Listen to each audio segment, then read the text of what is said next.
Dean Kremer hit the first speed bump of his young career, and the Orioles lost to the Red Sox up in Fenway 9-1, and we're breaking it all down here on MASN All Access Extra. So we're joined by Jim Palmer, Hall of Famer, and Jim, you were just on the broadcast for this game, and you said at one point, this is not the Dean Kremer that we are used to seeing. What do you think led to some of his struggles in this game, allowing 7 earned runs? Well, the bullpen, Brandon Klein comes in, probably his third best pitch is his splitter, ends up throwing a hanging splitter to Devers. They had thrown the ball by him last night. Also tonight, of course, Brandon just got called up from the buoy, holding tank, so to speak. So again, and he's got a 95 to 97 mile per hour fastball. But Devers gets a mistake. All of a sudden, 3-1 is 6-1, and then they add a couple more runs. But I think part of the whole maturation, part of the journey for the young Oriole pitchers, whether it's Keegan Aiken or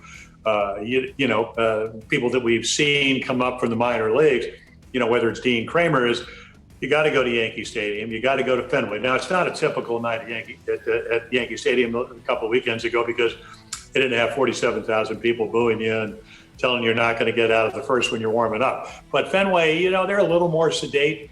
But again, it's a very small, intimate ballpark. You walk into that ballpark. If you're Dean Kremer tonight, you go out to the bullpen.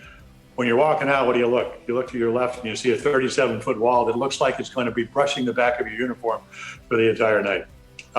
He's had great stuff. He's had a fastball anywhere from 92 to 95. We didn't see that tonight. Mike Bordick was talking about the fact he didn't like some of the Oriole pitchers last night with Kay behind as the home plate umpire, called a low strike. But he just didn't have his typical stuff. He got behind in the count. He's been so good at throwing strike one. He threw a couple of good curveballs, but again, a lot of balls in the middle of the plate, just something we haven't seen. And, when you throw strike one, then you can expand the strike zone. Tonight, he really had to pitch to too much of the strike zone. And I think if you asked any pitcher, they'd say, we want to throw enough strikes to get him to swing at balls. And the only way you can do that is to get ahead. Tonight, he couldn't do it. You mentioned the Green Monster. Austin Hayes hit a home run over that Green Monster, a 3-hit night for him. He seems like a very different player since coming back from that non-displaced rib fracture in the time he spent on the IL. He has been crushing it so far in September with an average over 300 in this month.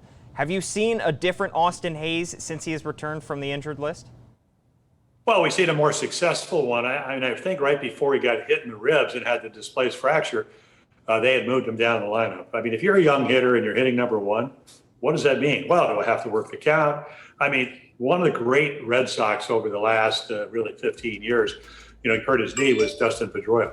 One of the only places in the lineup that Dustin Pedroia, I'm talking second, third, fourth, fifth, sixth, where he couldn't hit was leading off because you think too much. So they get him down there. They've done a great job, whether it's with Kremer or Akins or a lot of their pitchers, kind of not reinventing the wheel, but fine-tuning it.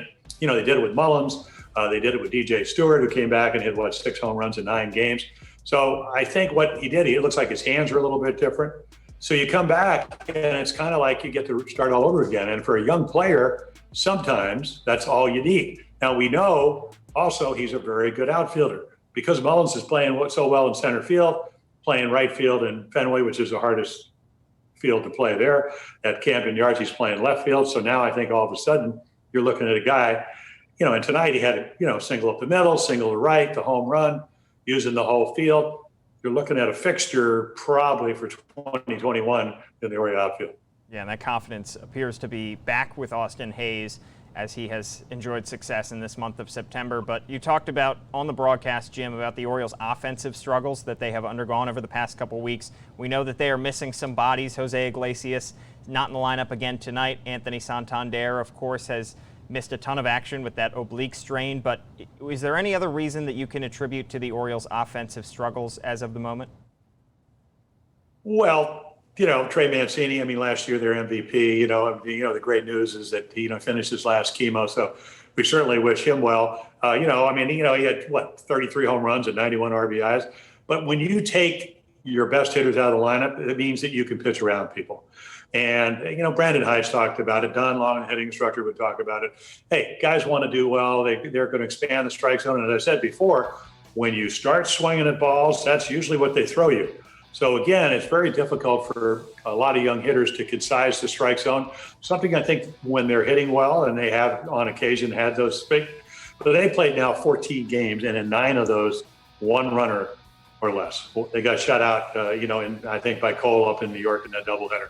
So again, good pitchers, guys out of the lineup, struggling for runs.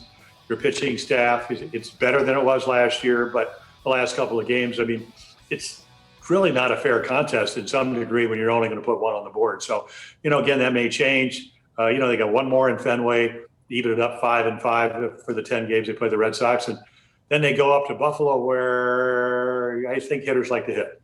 So again, they can finish up there against a very good young Jay ball club, or Blue Jay ball club. And at the end of the day, when you take out your best hitters, it's just so much easier. And the other thing, and let's look at it: Cole, Tanaka, Snell, Glasnow. Tonight, Evaldi's first 3 pitches were 99 and 100. So again, you're seeing good pitching sometimes. And I've always said this: it's a lot easier to pitch than it is to hit.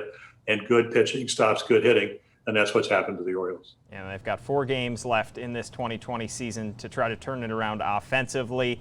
You mentioned they have 1 more in Fenway before going up to Buffalo to face the Blue Jays. But Hall of Famer Jim Palmer, thanks so much for hopping on MASN All Access Extra to break down this one. Thank you, Paul. Take care.